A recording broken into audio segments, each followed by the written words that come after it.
Assalamualaikum warahmatullahi wabarakatuh. Perkenalkan, saya Alfian Zikri dengan NIM G0002301122 dari Program Studi Pendidikan Agama Islam Fakultas Agama Islam Universitas Muhammadiyah Surakarta. Baik, di sini saya izin untuk mempresentasikan hasil dari seminar proposal saya.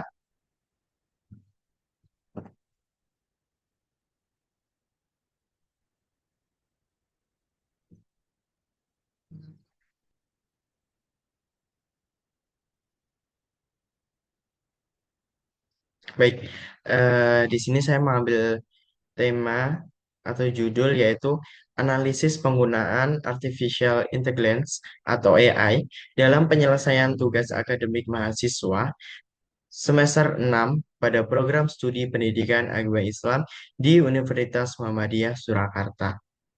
Alfian Zikri G00230122 Universitas Muhammadiyah Surakarta G00230122 at staden.ums.ac.id. Pendahuluannya yang pertama di sini terdapat hasil dari pengukuran yaitu dalam beberapa tahun terakhir yaitu sebesar 69,41% dengan kata kunci artificial intelligence dan education dan bahkan mencapai 96,29% menggunakan kata kunci kecerdasan buatan dan pendidikan. Dan juga berbagai penelitian lainnya di sini menggunakan dan juga menunjukkan bahwa AI semakin banyak dimanfaatkan dalam proses pembelajaran karena mampu mendukung efektivitas dan efisiensi kegiatan akademik.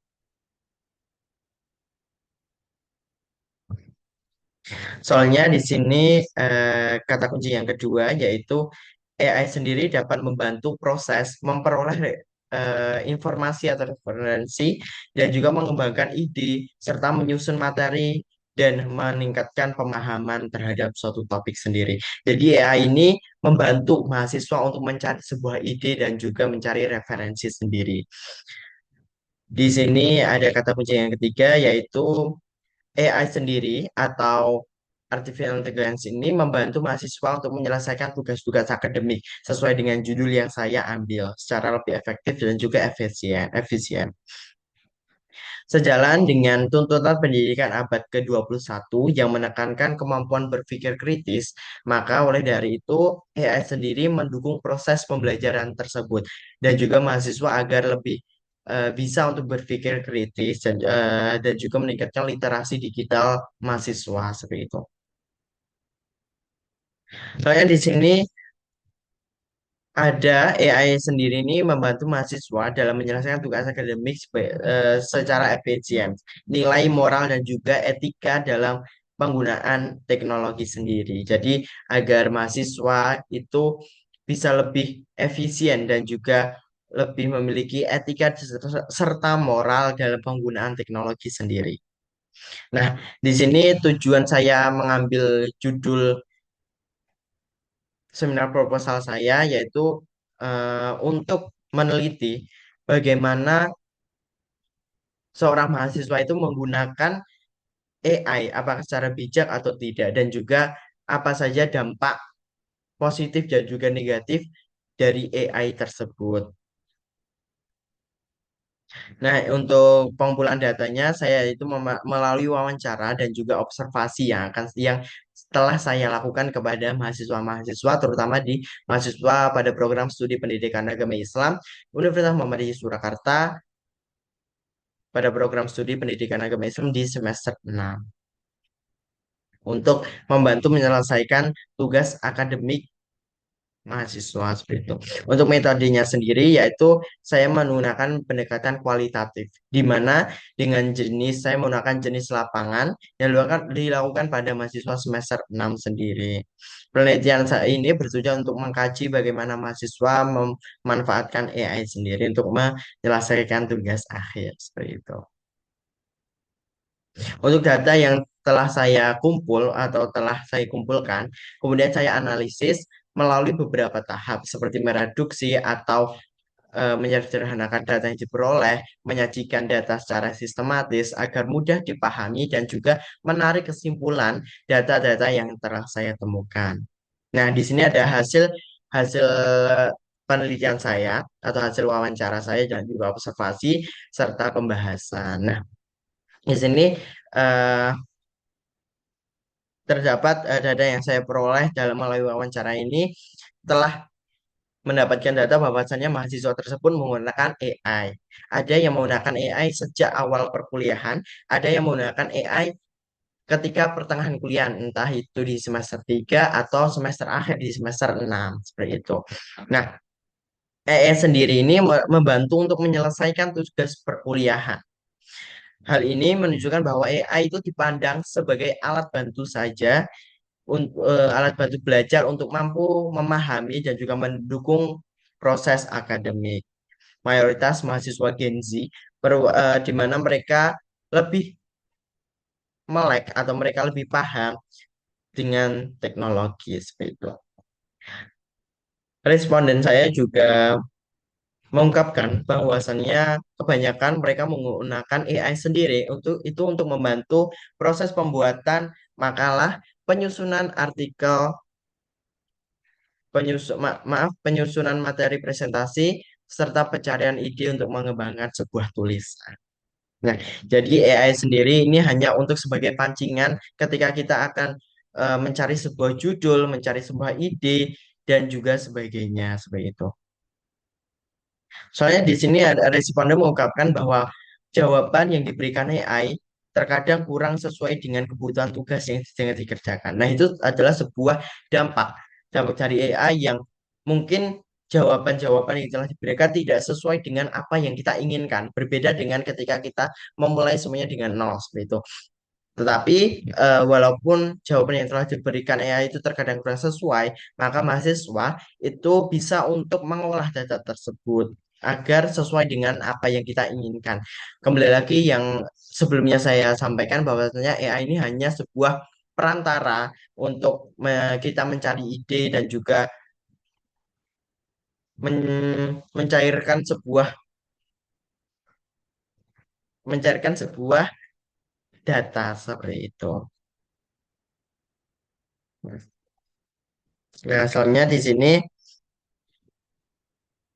temuan tersebut menunjukkan bahwa AI tidak dapat menggantikan peran mahasiswa sepenuhnya.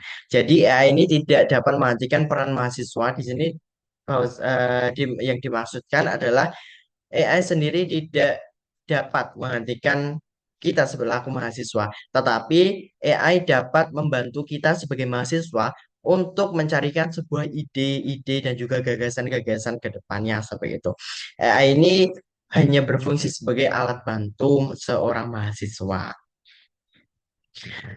Nah, untuk jawaban-jawaban dari AI tersebut perlu untuk diverifikasi dengan mencari referensi-referensi lain, terutama diverifikasi lewat jurnal-jurnal langsung secara langsung agar atau buku akademik agar langkah informasi yang digunakan benar-benar dapat dipertanggungjawabkan.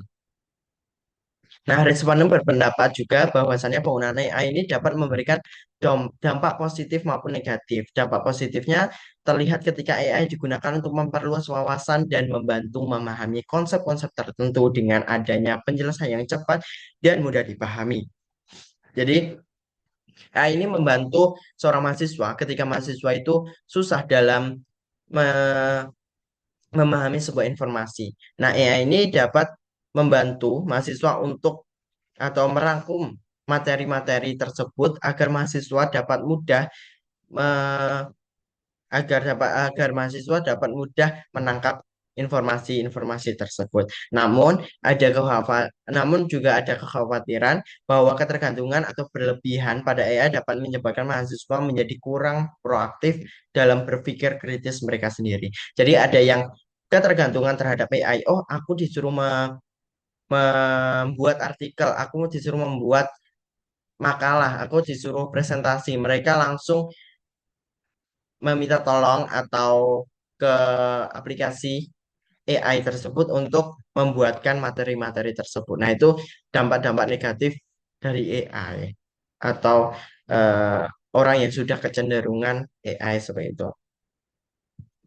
Nah, dampak yang kedua yaitu penggunaan AI juga dapat berpotensi menurunkan kemampuan berpikir kritis mahasiswa seperti yang saya sampaikan tadi.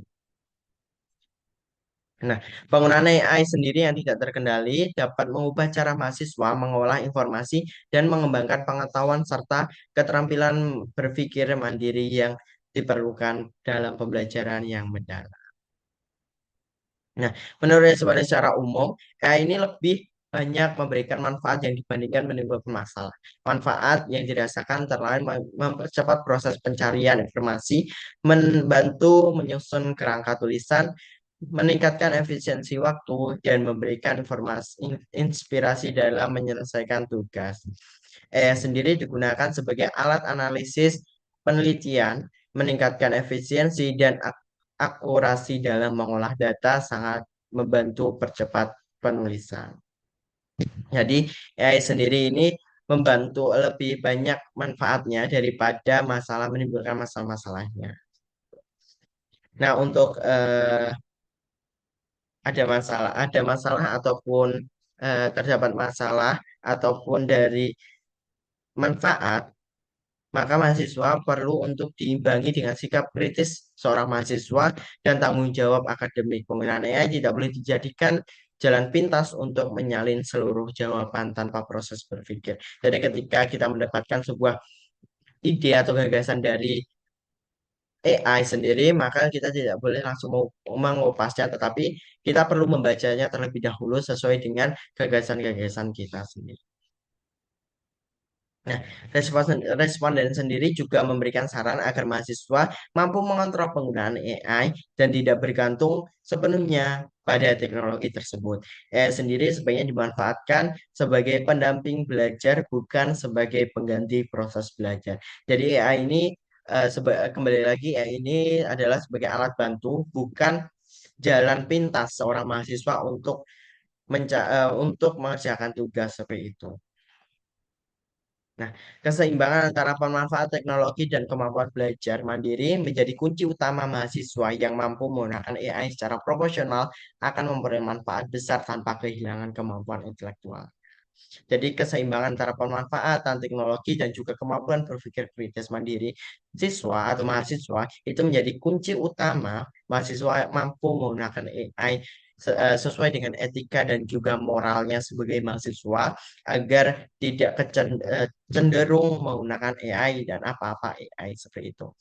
Nah, eh, untuk kesimpulan yang dari beberapa proposal yang saya sampaikan bahwasannya AI sendiri itu adalah alat bantu seorang mahasiswa untuk mengerjakan sebuah tugas, mencari sebuah ide atau gagasan-gagasan seorang mahasiswa ketika mahasiswa tersebut membutuhkan bantuan dari AI. Tetapi kita tidak boleh bergantung diri kepada AI karena ketika kita bergantung diri kepada AI, maka kita sebagai mahasiswa yang terkenal dengan berpikir kritisnya menyelesaikan masalah, maka akan hilang karena kita ketergantungan dari AI sendiri. Nah, di sini eh, telah menjadi bagian dari aktivitas akademik mahasiswa semester 6 program studi pendidikan agama Islam Universitas Muhammadiyah Surakarta. Mahasiswa memanfaatkan AI untuk membantu berbagai jenis tugas seperti penyusunan makalah, pembuatan presentasi, pencarian referensi, dan pengembangan ide tulisan.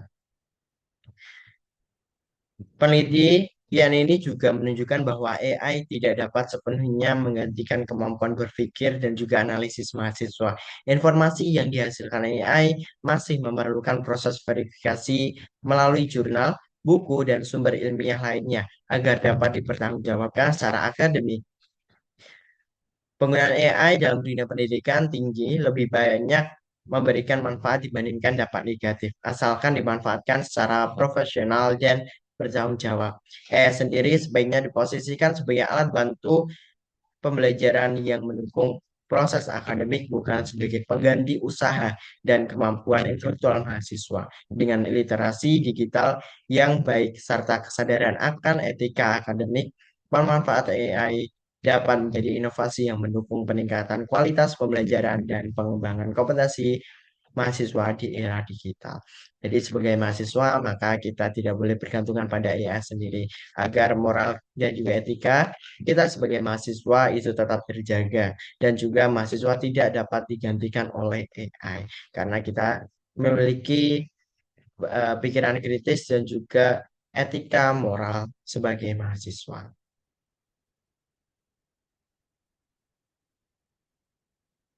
Baik, mungkin itu saja presentasi dari saya. Saya Alfian Zikri dengan NIM G 0002301222 dari Universitas Muhammadiyah Surakarta di program studi pendidikan agama Islam. Izin pamit undur diri. Wassalamualaikum warahmatullahi wabarakatuh.